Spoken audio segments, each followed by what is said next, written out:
مرحبا، السلام عليكم. شلونكم متابعيني؟ شو اخباركم؟ اليوم انا محل اكشن حبيت اشارك وياكم هذا المنتج اللي كلش حلو يخبل، يسوي ريحه البيت كلش طيبه ومنعشه. بس قبل كل مشاهده الفيديو من اشترك بحسابي اضغط على زر القلب الاحمر، شارك الفيديو مع الاهل والاصدقاء حتى تعم الفائده. بدعمكم تشجيعكم استمر.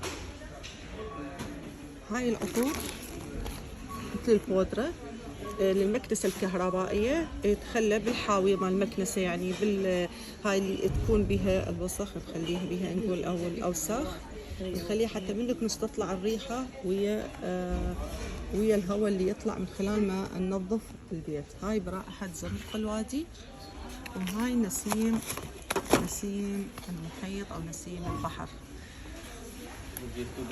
وهذا شكلها مثل الورود، هذا شكلها. خلوها يعني نقول احنا بالحاوية اللي يتراكم بها الأوساخ،